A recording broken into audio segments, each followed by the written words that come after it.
그때 주의 영이 나를 들어 올리시는데 내가 내 귀에서 크게 울리는 소리를 들으니 찬송할지어다 여호와의 영광이 그의 처소로부터 나오는도다 하니 이는 생물들의 날개가 서로 부딪히는 소리와 생물 곁의 바퀴 소리라 크게 울리는 소리더라. 주의 영이 나를 들어 올려 데리고 가시는데 내가 근심하고 분한 마음으로 가니 여호와의 권능이 힘있게 나를 감동시키시더라.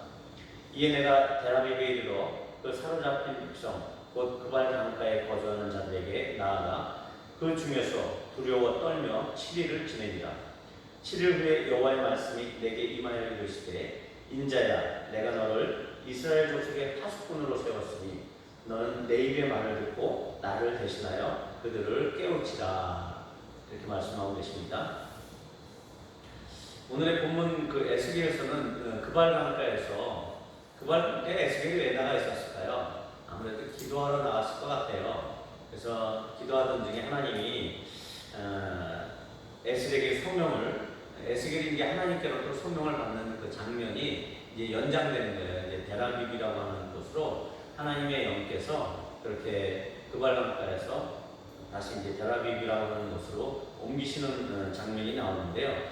어찌됐든 그 데라비도 그발 강가에 있는 성읍이고 2차 포로로 갔던 그 이스라엘 민족들이 그쪽에 위주로 이렇게 모여 있었던 것 같아요. 그래서 먼저 에스겔이 서 있던 그발 강가에서 에스겔에게 하나님의 말씀이 임하시는 것입니다. 그리고 특별히 하나님의 말씀이 임했다 이런 표현으로 나오고 있어요. 그리고 그를 패역한 족속, 그 다음에 얼굴이 뻔뻔하고 마음이 굳은 백성인 이스라엘 자손에게 보내신다고 하는 말씀을 접하게 됩니다. 그리고 그들은 하나님을 배반한 자들이라고 표현이 되고 있어요. 그 이스라엘 민족들이 하나님을 배반했다라고 이렇게 하나님께서 표현하고 있죠. 그것은 에스겔서 8장을 보면 잘 나오고 있어요. 그들이 성전 안에서 도저히 하나님이 원하시지도 않는 그런 가증스러운 신들을 그 위기의 때 그 대적들이 몰려오니까 그 신들을 찾아가서 경배하고 그 많은 지도자들 장로들이 하나님을 버리고 우상 신들을 이방의 다른 신들을 향해서 절하는 모습들을 볼 수가 있는 것이죠. 이 에스겔의 소명에 관해서 우리는 삼위 하나님께서 함께 하시고 있다는 것을 볼 수가 있어요. 에스겔서 2장 1절에서 2절의 말씀인데 제가 읽어드릴게요. 그가 내게 이르시되 인자야 내 발로 일어서라 내가 내게 말하리라 하시며 그가 내게 말씀하실 때 그 영이 내게 임하사 나를 일으켜 내 발로 세우시기로 내가 그 말씀하시는 자의 소리를 들으니. 그래서 이 말씀하시는 자의 표현이 예수 그리스도를 예표할 수도 있지만 말씀하시는 자라는 것을 봤을 때 이제 성부 하나님으로 하고 표현할 수가 있겠고요. 그 다음에 그 말씀하시는 자의 그 말씀 또 그 소리를 들으니 이렇게 얘기했잖아요. 그 소리는 로고스 되시는 예수 그리스도를 말씀하시는 것이고요. 그 다음에 그 말씀하실 때 임하신 그의 영, 하나님께서 말씀하실 때 하나님의 영이 임했거든요. 그 말씀하신 그의 영은 성령을 의미하는데 이렇게 삼위 하나님께서 동시에 등장하신다는 것은 그만큼 패역하고 이렇게 듣지 않는 백성인 이스라엘에게 에스겔을 통해서 하나님의 하시고 싶은 말씀이 많다라는 것이죠. 그리고 에스겔에 주어진 첫 번째 주된 그 사역이 이제 대언의 사역이잖아요. 그 대언의 사역은 그들 이스라엘 백성을 향한 애곡과 재앙과 애가의 말씀이었다라고 표현되고 있거든요. 이런 것처럼 이제 이 에스겔에게 하나님의 말씀을 대언하는 자로서 하나님께서 사명을 주시고 이렇게 세우고 있는데 그 첫 번째는 이스라엘에게 심판을 선언하는 그런 대언입니다. 그래서 이마가 붓고 마음이 굳은 이스라엘 백성을 향하여 에스겔의 얼굴과 이마를 하나님께서 이렇게 다이아몬드처럼 이렇게 강하게 할 것이니까 두려워하거나 무서워하지 말아라. 그리고 그들이 듣든지 안 듣든지 그들에게 선포하라는 그 에스겔의 사역에 대한 말씀을 이제 전달하는 것입니다. 결국 하나님은 에스겔에게 그것을 이스라엘 족속의 파수꾼으로 세웠다라고 오늘 이제 말씀하시고 17절에서 말씀하고 계시죠. 그렇게 파수꾼으로 세웠고 그는 하나님의 입의 말을 듣고 하나님을 대신하여 그들을 깨우치라고 그렇게 명령하고 계시는 것을 볼 수가 있는 것입니다. 그래서 에스겔의 사역은 깨우치는 사역이에요. 그래서 그들에게 가서 하나님의 입의 말을 듣고 그들에게 가서 하나님을 대신해서 깨우치는 사역이 에스겔의 주된 사역입니다. 그래서 에스겔의 그 파수꾼의 사명을 통해서 우리가 생각해 봐야 되는 것이 있습니다. 과연 사역자로서의 부르심이라는 것은 과연 무엇일까라는 것이에요. 우리 모두가 사역자잖아요. 하나님께서 지난 수요일 예배 때 얘기했듯이 우리를 하나님의 자녀로 삼으셨지만 또한 우리를 사역자로 부르시는 것, 예수 그리스도께서 그 사역을 잘 감당하고 우리의 맏형 되시는 그 예수 그리스도께서 그 사역을 잘 감당하고 가셨던 것처럼 우리도 그 사역을 무언가 그 사역을 감당해야 되는데 이렇게 사역자로서의 부르심은 무엇인가를 오늘 한번 같이 보고자 하는 것입니다. 그래서 수요일 예배 때도 말씀드렸지만 사역자는 하나님의 말씀이 임하는 그 순간에 즉시로 순응하고 바로 곧바로 스트레이트로 그 말씀대로 준행하는 사람인 것을 이야기를 했습니다. 여러분과 저는 모두 하나님의 나라를 위해서 부름받은 사역자라는 것을 우리가 기억을 해야 됩니다. 오늘의 말씀에서 하나님의 입의 말을 듣고 하나님을 대신하여 그들을 깨우치는 것이 사역자의 부르심으로 표현되고 있잖아요. 그래서 오늘 말씀의 제목은 깨우치는 사역자로서의 부르심이라고 하는 제목을 가지고 같이 이야기를 나눠보도록 하겠습니다. 그래서 사역자의 입술은 하나님의 입과 같아야 한다는 것입니다. 사역자의 입술은 어떻게 된다고요? 하나님의 입과 같아야 돼요. 우리의 주된 사역은 복음을 전하는 거잖아요. 그것처럼 우리의 주된 사역은 대언하는 것이에요. 그래서 우리의 입술, 우리의 입은 하나님의 입과 같아야 한다는 것입니다. 예레미야에서인가 이런 말씀이 어디에 나와 있어요. 하나님의 입에서 나오는 것, 말씀하시는 그것만을 선포하는 것이 하나님의 사역자의 역할인 것입니다. 그리고 사역자는 이 땅에서의 하나님의 대리자이죠.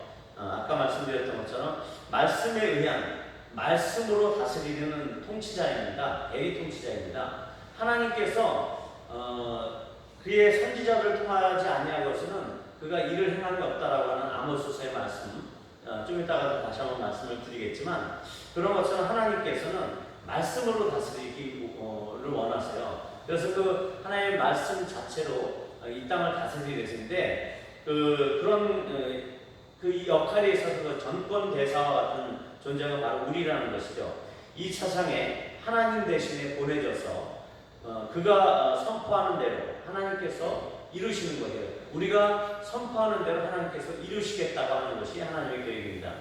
그러니까 그런 자에게는 에스겔에게 이제 말씀하시는 것처럼 이렇게 막중한 책임이 따르는 것이죠. 사역자라고 하는 것은 책임이 따른다는 것입니다. 그래서 하나님이 어떤 악인이 반드시 죽으리라고 하는 말씀이 있다라고 하면 그 말씀에 그대로 사역자들은 선포하고 그에게로 가서 깨우쳐야 한다라는 것이 오늘 에스겔에게 주시는 하나님의 책무입니다. 이런 책임이 따르게 되죠. 그러나 그것을 그 악인에게 가서 안 깨우치게 되면 그 악인의 핏값을 내가 너에게서 찾겠다. 그 사역자의 손에서 찾겠다라고 하는 책임이 따른다는 것입니다.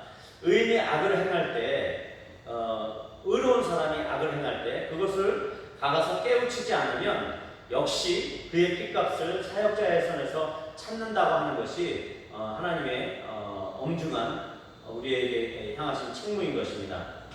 그러나 사역자가 가서 깨우치면 그 사역자의 영혼을 하나님께서 보존해 주시겠다 이렇게 얘기하고 있거든요. 이처럼 무시무시하게도 사역자는 그의 영혼까지 걸고서 사역하는 거예요. 그리고 영혼까지 걸고서 대언해야 하는 그런 존재라는 것이에요. 하나님께서 그의 영혼을 그렇게 잘 순종해서 그렇게 하나님의 말씀을 대언했을 때 그의 영혼을 보존해 주시겠다라고 얘기하거든요. 그러니까 그렇게 대언을 하지 않으면 그 영혼이 하나님으로부터 떠나갈 수도 있다 이런 의미일 수도 있다는 것이죠. 그럼 우리의 삶은 어떤 것이냐면 우리의 영혼까지 걸고 사역하는 사역자들이라는 것입니다. 그리고 하나님께서는 자신의 일을 하시면서 자기의 비밀을 그종 선지자들에게 보이지 아니하고서는 결코 행하심이 없으시다라고 아모스서 3장 7절에서 선언하고 계시는 것이죠. 하나님의 사역자의 직분의 엄중성을 우리가 이 말씀을 통해서 발견할 수 있는 것이에요. 하나님은 그의 비밀을 그의 선지자들에게 알리지 아니하고서는 일을 행하심이 없대요. 그러니까 결국은 어떤 선지자들, 어떤 시대에 어떤 선지자이든 간에 하나님의 사역자들을 통해서 하나님의 비밀을 알리시고 그 민족, 그 나라, 그 어떤 해당되는 그 지역에다가 그 시대에 하나님께서 그들을 통해서 선언하게 하시고 선포하게 하시고 하나님의 말씀을 선포하게 하신다는 것이죠. 이것이 하나님의 일하시는 방법이고 그 사역자로서 많은 사람들이 사용되어졌고 저와 여러분도 그런 사역자로서의 삶을 살아야 되는 것이 당연한 것입니다. 그렇다면 사역자는 과연 그 백성들의 그 무엇을 깨우쳐야 한다는 것인지 우리가 그것을 오늘 말씀을 통해서 발견해 보도록 하겠습니다. 에스겔을 그발강가에서 성령께서 들어 올리신단 말이에요. 그리고 그를 데리고 데라비브로 갑니다. 그때 주의 영께서 그를 데리고 가시는데 에스겔의 마음은 근심하고 분한 마음으로 갔다 이렇게 표현되고 있어요. 왜 그렇게 근심이 되고 분한 마음이 그 에스겔에게 들었을까요? 그가 하나님이 왜 나를 이렇게 사명자로 불러가지고 왜 이렇게 나를 사명자로 부르는 거죠? 이렇게 의아해하면서 그것에 대해서 막중한 그런 책임 때문에 근심하는 것 때문에 그가 근심됐다라고 표현했을까요? 아니면 그리고 그렇게 일방적으로 그를 부르신 것에 대해서 분한 마음이 들어서 그렇게 그런 표현했을까요? 전혀 그런 게 아니죠. 그의 그 근심은 그의 의에 대해서 어떤 의로움에 대해서 근심한 것이에요. 하나님의 의가 이루어져야 되는데 그 이스라엘 백성들에게 그렇게 많은 선지자를 보내서 하나님이 그렇게도 경고했음에도 불구하고 그 의에 대해서 그들이 받아들이지 않은 것에 대해서 그런 의에 대한 근심인 것이고요. 또 하나는 그들의 악에 대해서 분하게 여겼을 것이라는 것이에요. 아마도 이스라엘 민족의 그 패망을 결정하신 그 하나님의 마음을 이 에스겔에게 하나님의 영이 임했잖아요. 그를 옮기시기 위해서 하나님의 말씀이 임할 때 하나님의 영이 임했단 말이에요. 하나님의 영이 임한 그로서는 그 하나님의 마음이 이해가 됐던 것이죠. 그 마음과 함께 하나님의 그 마음과 함께 그 근심하는 마음, 한편으로는 그런 분한 마음이 그 안에서 일어났던 것이다라고 볼 수가 있는 것입니다. 왜냐하면 주의 영이 그와 함께했기 때문에. 즉 사명자는 어떻게 하면 하나님의 공의, 하나님의 나라가 이 땅에 이루어지게 할 것인가 라고 하는 하나님의 의에 대해서 근심하는 존재들이라는 것이죠. 그리고 사회에서 자행되어지고 이 부정직한 사회 또한 공의롭지 않은 사회에서 자행되어지는 그 악에 대하여 분노하는 자들이라는 것이 바로 사역자의 위치라는 것입니다. 그러므로 사역자는 그 첫 번째로 그가 당면한 사회의 악과 하나님의 의에 대하여 깨우쳐야 하는 것입니다. 첫 번째, 아까 제가 말씀드렸잖아요. 사역자들은 과연 그렇다고 하면 백성들의 무엇을 깨우쳐야 되는가라고 말씀드렸잖아요. 무엇을 깨우쳐야 되냐면 그 첫 번째는 사회가 당면한 이 사회적인 악에 대해서 그리고 또 하나님이 어떠한 생각을 갖고 계신지 그 하나님의 옳음과 하나님의 의에 대해서 깨우쳐야 한다는 것이죠. 이것이 사역자의 역할입니다. 이것이 첫 번째 깨우침의 사역인 것입니다. 하나님 앞에서 선한 것이 무엇인지 악한 것이 무엇인지 깨우쳐줘야 하는 것이 사역자의 역할이라는 것이에요. 왜? 일반적으로 이런 사역자의 마음이 없는 사람들에게는 이런 세상을 바라보거나 하나님을 이해하는 마음이 없기 때문에 그렇습니다. 그래서 사역자들은 늘 성령에 충만하여서 하나님 앞에서 선한 것과 악한 것이 무엇인지 늘 깨우쳐야 하는 것이죠. 하나님의 천사도 역시 하나님의 사역자라고 제가 말씀을 드렸어요. 하나님께서 그 천사들을 바람으로 불꽃으로 삼으시고 역사하신다 이렇게 말씀을 드렸습니다. 그리고 그 천사들 중에 그룹들이 있었잖아요. 그 그룹들이 있었고 사탄은 그 그룹 중에 하나였다라고 제가 지난주 수요일날 말씀을 드렸습니다. 오늘 그 그발강가에서 데라빔을 향하여 에스겔이 들려 올려질 때 그의 뒤에서 큰 소리가 났죠. 무슨 소리였냐면 오늘 이 12절 말씀에 찬송할지어다 여호와의 영광이 그의 처소로부터 나오는도다 하는 소리가 울렸습니다. 큰 소리가 울렸어요.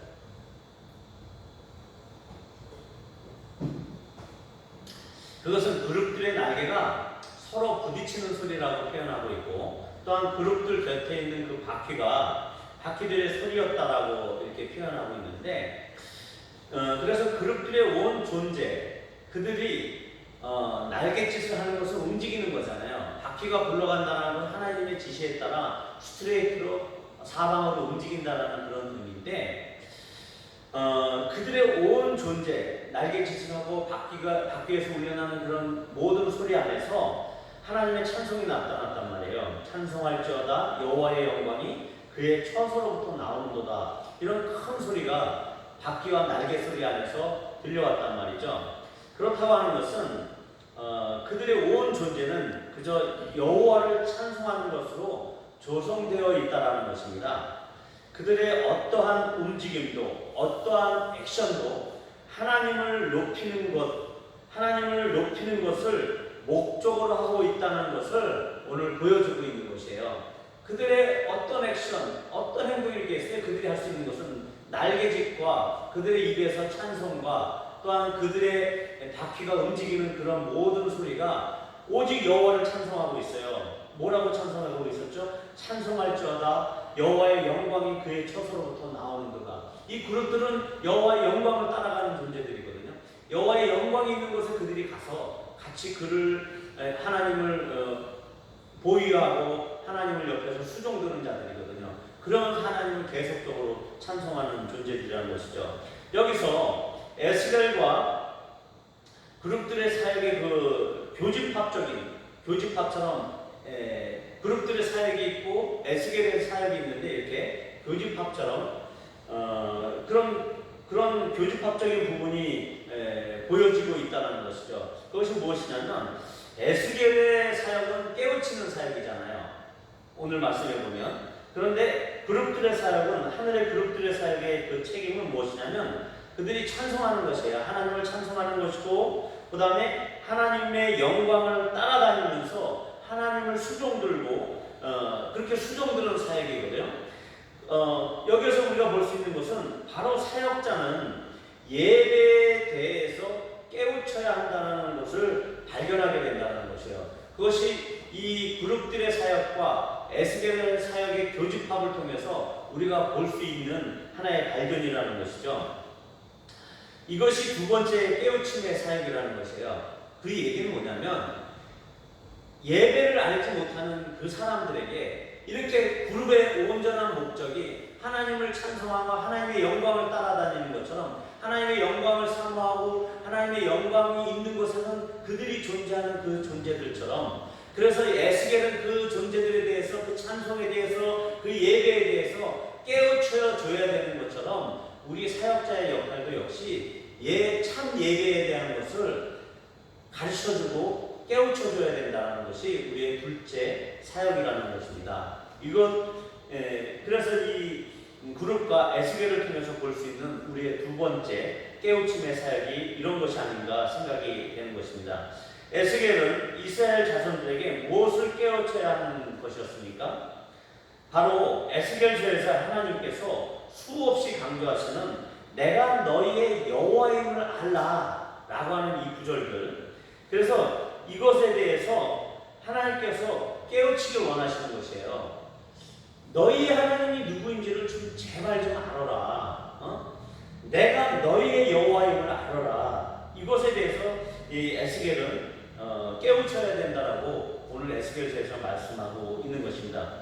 이것은 하나님을 하나님답게 예우하는 것이고 하나님을 하나님답게 예배하라는 것이거든요. 내가 너희의 여호와인 것을 알아라. 그렇게 우상들을 음란하게 섬기고 그것에 대한 결과가 결국 심판으로 오게 되는데, 이 심판을 통해서 하나님께서 이야기하는 것은 뭐냐면 이 심판의 주관자 되신 여호와를 알아라. 너희가 왜 그렇게 심판을 자초하게 됐는지 그 여호와를 알아라. 이 심판을 주시는 아주 철저히 징벌하시는 그 여호와를 비로소 좀 너희가 알아라. 이것을 이야기하고 있는 것이거든요.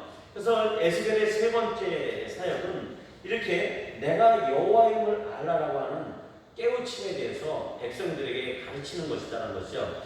그들이 하나님이 여호와이심을 왜 알지 못했던 것입니까? 오늘 말씀에 보면 그들의 목이 곧은 백성, 얼굴이 뻔뻔한 백성, 마음이 단단한 그런 소유자들이기 때문에 그렇다라고 표현하고 있어요. 그들은 아나무인이 아니고 안상무신이에요. 안상무신이 뭔지 아세요? 안하무인은 뭐예요? 눈 아래에 사람이 없다라는 거예요. 그죠? 근데 그들 눈 위에 하나님이 안 계신 거야. 그들은 예배를 잘 드렸어요. 성전에 나와서 하나님을 찾는다고 했고, 그렇죠? 근데 안상무신이었던 사람들이에요. 그러니까 목이 곧은 백성이라고 하고 얼굴이 뻔뻔하다고 하고 마음이 단단한 백성들이라고 얘기하죠. 안상무인인 거예요. 하나님이 분명히 바로 앞에 보이는데도 불구하고 사람들이 보이는데도 불구하고 그 사람들이 안 보이는 사람들을 아나무인이라고 하잖아요. 신이 계심에도 불구하고 신이 안 보인다라고 이야기하는 사람들이 바로 안상무신의 사람들이죠.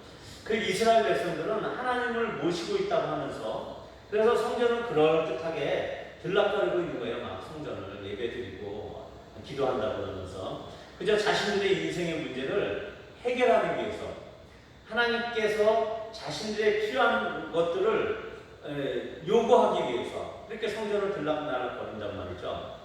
하나님의 백성들임에도 불구하고 위기의 상황이 왔을 때 그들이 은밀히 숨기고 있던 여러 가지 우상들에게로 달려갔단 말이에요. 태양신에게로도 달려가고 그들에게 전하면서 하나님을 의지하지 않고 다른 헛된 것들을 의지하는 그런 위기 상황에서 그런 것들을 보여주게 됩니다. 예를 들어서 우리가 어떻게 이제 꼭 필요한 재정이 생긴단 말이에요. 아주 급한 거. 그런 재정이 필요한데 그때 마침 재정이 궁핍함이 왔단 말이에요. 당장 수중에 돈이 없을 때 우리는 보통 그때 어떤 생각을 하게 되죠? 먼저 생각하는 게 뭐예요? 어디서 대출을 받을까? 아니면 돈 많은 어떤 사람이 생각날까? 아니면 어떤 부모님, 나에게 돈을 빌려줄 사람, 그런 사람들을 먼저 생각하잖아요. 누구에게 빌릴까? 그렇게 생각하는 경우들이 많잖아요. 그리고 그 사람을 먼저 우리가 머릿속에 떠올린단 말이에요. 그런 것처럼 이 이스라엘 백성들이 대적의 침입에 오니까 하나님을 찾지 않았어요. 당장에 그들 안에 드는 생각은 당장 자기를 도와줄 신이 따로 있다고 생각을 했단 말이에요. 하나님께서 다 해결하실 수 있음에도 불구하고 하나님을 멸시하는 행동을 했죠. 위기의 상황에서 하나님보다 사람이나 어떤 의술이나 자기의 잔꾀나 아니면 어떤 나라의 도움이나 이런 것들, 어떤 기관의 도움이나 이런 것들을 의존하는 삶을 이야기할 수도 있는 것입니다. 그리고 그들이 성전을 찾고 종교 생활을 하는 이유는 하나님을 위한 것이 아니라 자기의 어떤 종교적인 감정을 채우려고 했던 것일 수도 있어요. 막연한 어떤 안정감, 교회에 오면 성전에 나가면 막연한 안정감을 누릴 수 있기 때문에 그렇게 성전을 찾는 것일 수도 있었고,